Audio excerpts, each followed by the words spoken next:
All right, good morning, everyone. We'd like to welcome Wyndham Clark to the interview room here at the 2025 Players Championship.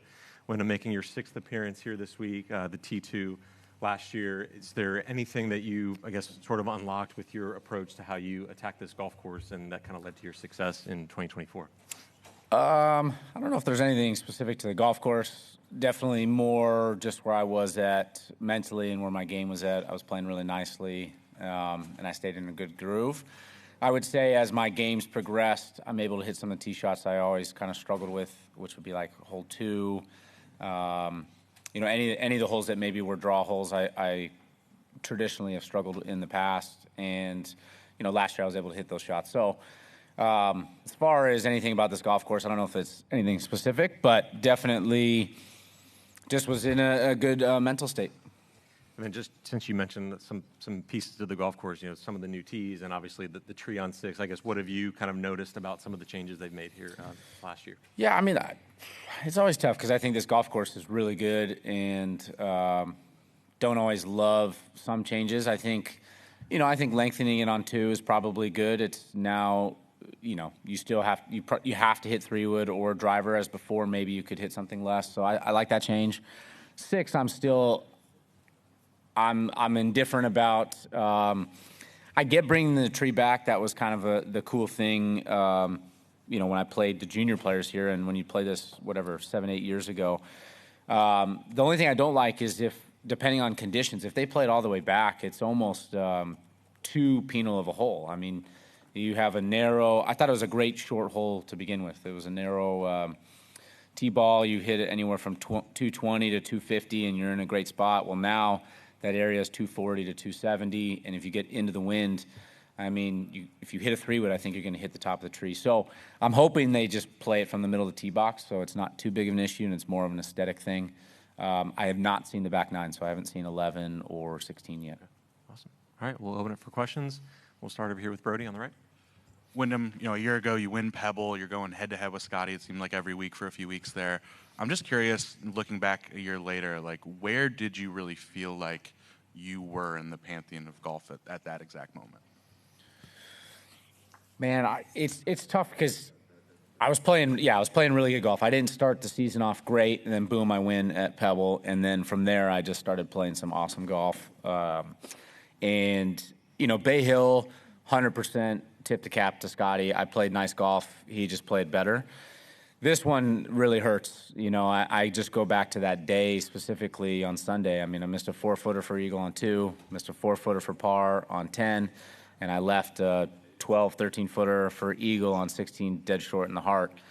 So I felt like I unfortunately kind of gave that one away. The lip out obviously was tough, but that's not really where I felt like I lost it. But at that time, I felt like I was playing some of the best golf and definitely some of the most consistent golf on the PGA Tour. And then I kind of followed it up with good play at RBC, and then the year fell off a little bit. So, I'm hoping to try to get back into that quality golf. I felt like the consistency was so great and just always kind of knocking on the door. And although I fell short, it was my best finish at Bay Hill ever. It was my best finish here. And so I was doing a lot of firsts, which is always great. So I asked that almost in reference to, we've seen you win a major, you know what you can do. And in that moment, you probably knew it as much as ever. How tricky that is to then carry into, say, major season when maybe it didn't go how you planned. How much expectation plays into maybe frustration or how you're handling things? Yeah, that's a great question. For me, it has been frustrating. It's funny how you have success, you win a major or you win some tournaments, and then everyone expects you to do that all the time. Scotty is doing that all the time, and it's very impressive, but no one else is really doing that. And so it's kind of put some undue pressure, I feel like, on me specifically, because if I went and I made all 4 cuts in the major and contended one time, hey, that's actually not that bad. Or if I missed 3 of the cuts and finished 4th at one of the majors, I would have taken that 3 years ago. So it's tough because sometimes your expectations get skewed either by the media or outside people. And, my things, I'm just trying to get back into playing good golf and enjoying it and not raising those expectations because they have been raised a little bit. And I feel like it's hurt me a little bit. Okay, Joel, go ahead. Kind of off that line of thought, did you learn more about yourself from the win at LACC or off the heartbreak last year here? I feel like I probably learned more at LACC. I bet you most people would say they learn a lot after losing. I've lost a lot in my career. So I feel like I've learned those lessons. And so it was really nice to learn how to win and have that feeling and to embrace that and what that can mean for my future and in future moments that I get in similar situations that I can rely on those moments that what I learned during LACC. So, last year it was just more of a heartbreak, and I wouldn't change anything. I mean, other than making those putts, I felt like I did everything I could. So, yeah. And then you just mentioned trying to divorce, the joy from the expectations. To you, what does give you joy out here? My biggest thing is I just love to play my biggest thing is kind of playing to my potential, and whether that changes each day in each tournament, but I get frustrated when I have lack of focus or I get angry out there or I'm giving away shots or not playing to my potential. So those are the things that frustrate me. And so when I am, enjoying myself on the golf course, I feel like I'm maximizing those things. I'm having fun with my caddy. I'm really embracing the moment. And those are things I'm trying to get back to because I think I play my best golf when I'm in that state of mind. And so I'm hoping I'm there this week. And if not, I'm hoping I'm building towards getting there in the coming weeks. All right, we're just going to go to Gary here on the left. Yeah, Wyndham, that iron last year you would hit off 18, and you're using it on 2. Is that correct? Last year? I maybe used it once on 2, yes. Okay, but does it change on 2, the added distance and moving it over a little to the left? Does that take that out of play now for you? Yeah, probably. I mean, we're maybe supposed to have some serious wind on Saturday. If it was severely downwind, then maybe I would still use that. But more than likely, I won't be using that club. It would be a 3-wood. Okay. And look, you play golf long enough, you probably have putts like at 18 last year, maybe once around. I mean, was it just the timing and everything that was at stake that made it seem particularly cruel? And was that as tough a lip out as you've ever had under the circumstances? I would say, yeah, under the circumstances for sure. The thing that gets me now is just if I would have, let's say, parred all the holes and I had that putt to force a playoff and I miss, you're bummed. But I think the fact that I birdied 16, birdied 17, and if I would have birdied 18, forced a playoff, and somehow would have won in the playoff, my mind goes to that could have been one of the best finishes in players' history, and it'd be shown on all different highlights for a long time. And so I look at little things like that, like, man, that could have been a really cool moment for myself and my career.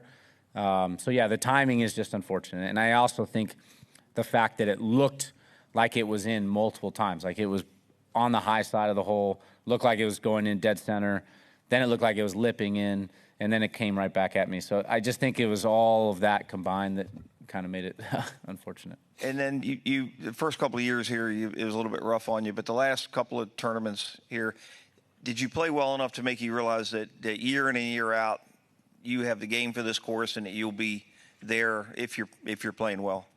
Yeah, I think in the first few years, my ball striking wasn't good enough to play here consistently or to contend here.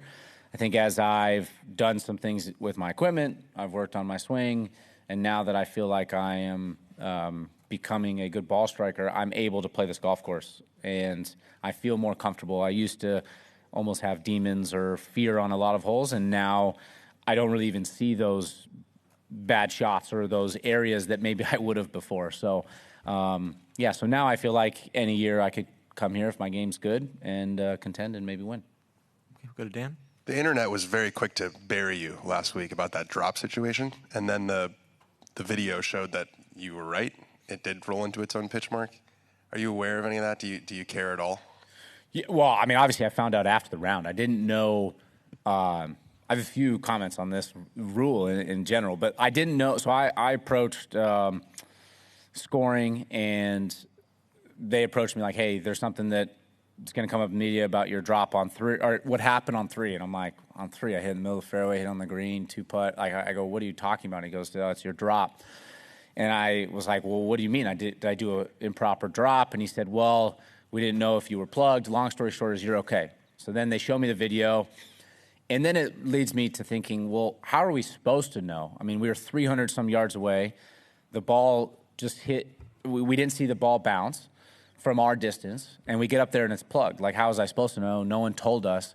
And so my frustration was that if I did get stroked, how is that my fault when no one told me that I rolled into something, you know, if I did roll into someone else's pitch mark. So that's one of those rules in golf where it's like, why are we making this so complicated?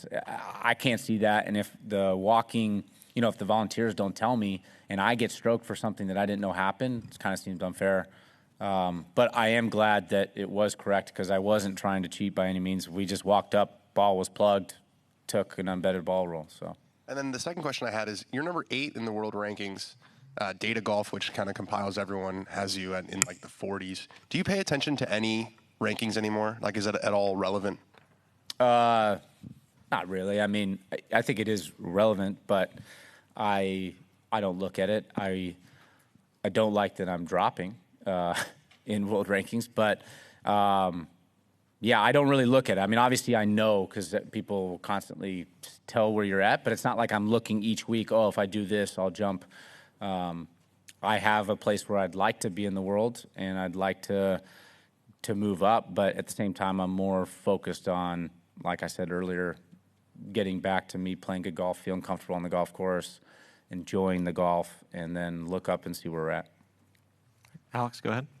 Yeah, Wyndham, this is, I think, your 7th season out here, and a lot's changed even in these 7 seasons. Do you pay much attention to what's going on with the PIF or all these other things, or are you one of these guys that buys into we need to reunify and do things differently? I took kind of a stance about a year and a half ago where I wasn't going to be involved in it. I saw guys that were getting really involved in it, and their golf game went downhill because they were so consumed with dealing with mergers or any sort of issue, and they're constantly in the meetings, or they're getting worked up and frustrated about everything that was going on. And I said, you know what, if I play good golf and if I'm one of the top players in the world, I'm going to have a place to play regardless of what happens. So I have not really been concerned about it. I've just been more concerned about kind of getting myself in the best golf shape as I possibly can.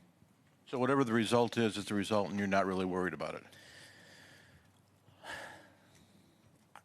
I mean, there are some things that I want whatever is best for golf. I'm at the point now, you know, if you'd asked me a few years ago, I might have said something different. I'm at the point now I want whatever's best for golf. I feel like golf is in a great place. I mean, it's being consumed a ton.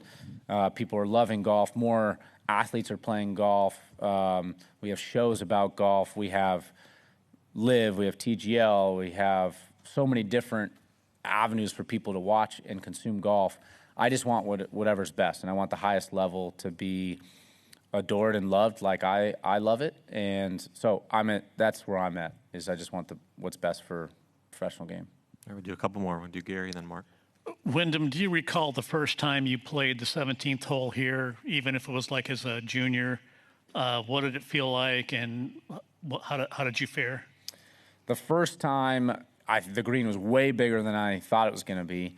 And it's funny how, as I've gotten older and now I play it in the tournaments, and I only really see it when I'm playing the tournament, it's gotten smaller than it used to be. Yeah, I mean, it's one of the coolest par threes in golf. I mean, when I first approached it, I loved it, and I love it now. The one thing that I think people don't really see on that hole is it is very sloped. I mean, there's a ton of slope. The back right pin, you never have a flat putt. The bottom pins, unless you're underneath the hole, you don't have a flat putt. Only on that top shelf would you maybe have a flat putt, but it's usually way firmer and faster up there. So it's your job's not done when you hit the green. I mean, it's a challenging green to read and hold putts on. Do you remember, were you in high school or college? Yeah, I played PGA? I played the junior players here. Don't remember the year. Probably would have been in 2010 or 11 or something. You remember if you hit the green with your first shot? I did. I played that hole very well. As a professional, I haven't played maybe as well as I did as a junior, but that's hopefully going to change. Thanks. All right, we'll do Mark, and then we'll finish with Paul. Hey, Wyndham. Getting back to the rankings for a minute, Scotty Scheffler's had a pretty good long run at number one, and I'm curious what your impression is about how he's handled it. He seems very unaffected. Some guys who have been number one don't embrace it because of the pressure to stay there and whatnot. I'm just kind of curious what your impression of Scotty's been.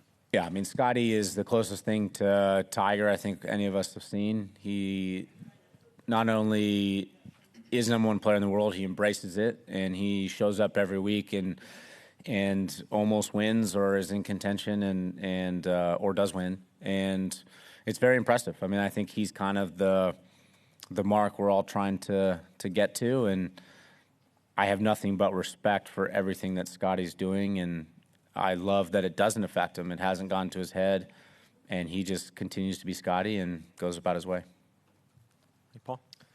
Wyndham, earlier you were kind of mentioning expectations and maybe feeling the outside expectations, whether that was from media or just other parts of golf. Has that been anything you've struggled with? Like, we hear people trying to compartmentalize or not pay attention to what is said or talked about them outside of the ropes. Is that something you've had to figure out or try to not pay attention to, or have you felt like it has affected you at different times?